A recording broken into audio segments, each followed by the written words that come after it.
I'm not going to deliver a lecture or anything like that. I'm only going to make a few remarks on what has been said so far. Before I do that, I must make some clarifications. I'm not out of the government. I'm happily out of the government for the last 6-7 years. Except that I go in as a member of some committee or chairman of some committee on a specific purpose, and then once the job is over, I come out of that. That's the first point I want to make. So please do not think that this is the view of a government officer, certainly not. The second point is, during my service, I have spent almost half my career in rural development. That included not only rural development but also Panchayati Raj and water supply. So I have an interest on both these subjects.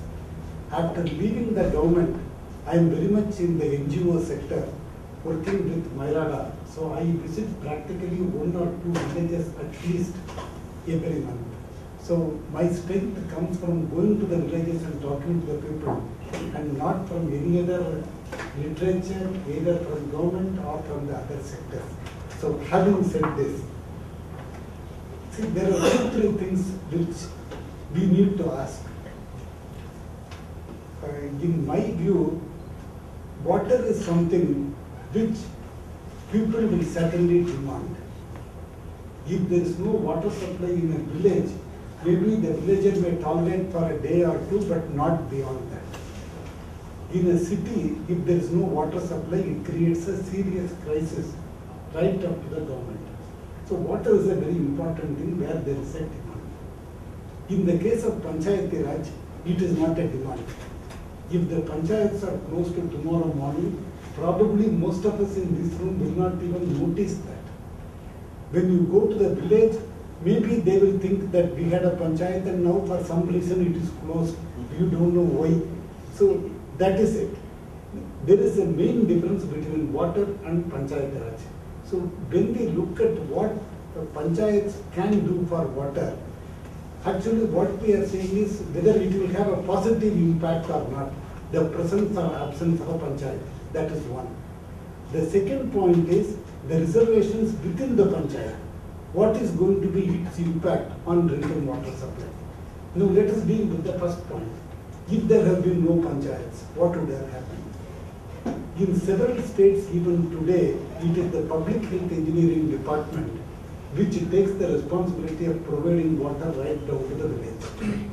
Historically, it has been the case. We never had panchayats, forget about strong or weak, in several states. Therefore, it has become the responsibility of the government, which means the public health engineering department will do that. The existence of a panchayat, will it improve? Has it improved? Luckily, following the Constitution 73rd Amendment, whether we like it or not, there are panchayats. So the next question is, are they empowered? Are they able to do something? Now, we need to look at the 2 sets of panchayats, the ones which are empowered and the others which are not empowered. In the case of panchayats which are empowered, are we in a position to make a better impact in the water supply area as against to those which are not empowered? This is one set of questions. The second is, even in the empowered panchayats, is there a difference between the ones which Hari calls as reserved and unreserved? I want to make a small difference on that. See, reservation is at 2 levels. One is within a panchayat, not less than 1/3 of the seats are supposed to be reserved for women. If a panchayat has got 6 or 7 villages, probably a representative from one village might be from the reserved category. It can be SC, ST or women. Otherwise, if the whole panchayat chairperson is SC, ST or women, that also is called reserved. So we need to make a clarification. One, if the village panchayat has got a women president, does it make an impact?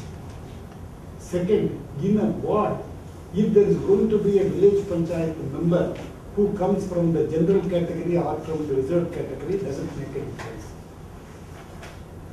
We, if I can use the word we in the bureaucracy, we have a general feeling about what happens when there is reservation, when the women participate, but all this does not have any empirical support.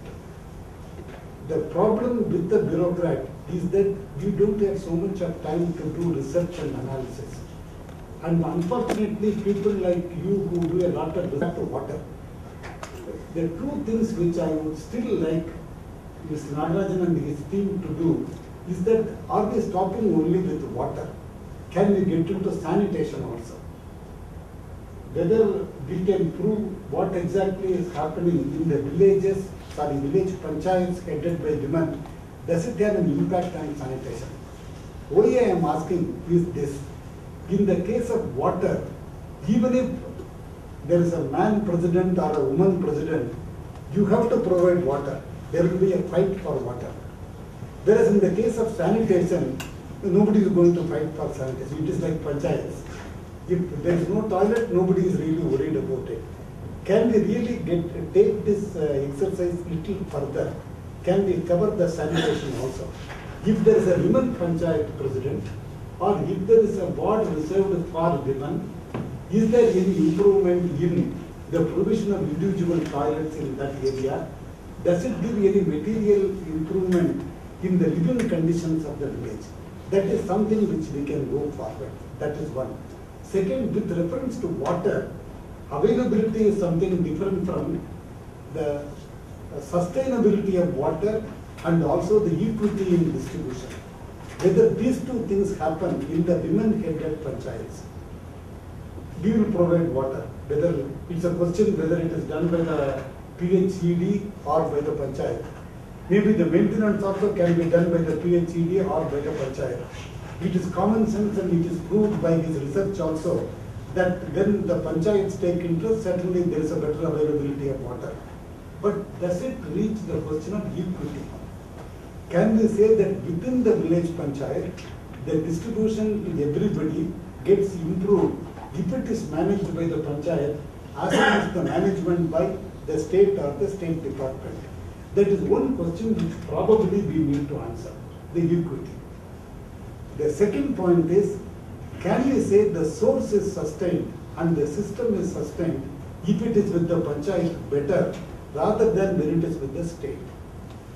Rainwater harvesting or improving the availability of water by ensuring that no other person puts another borewell next door, reducing the water availability in this place. All these things can be better managed if the entire thing is in the hands of the panchayats and not in the hands of a remote PHED. That is the second thing which we need to check.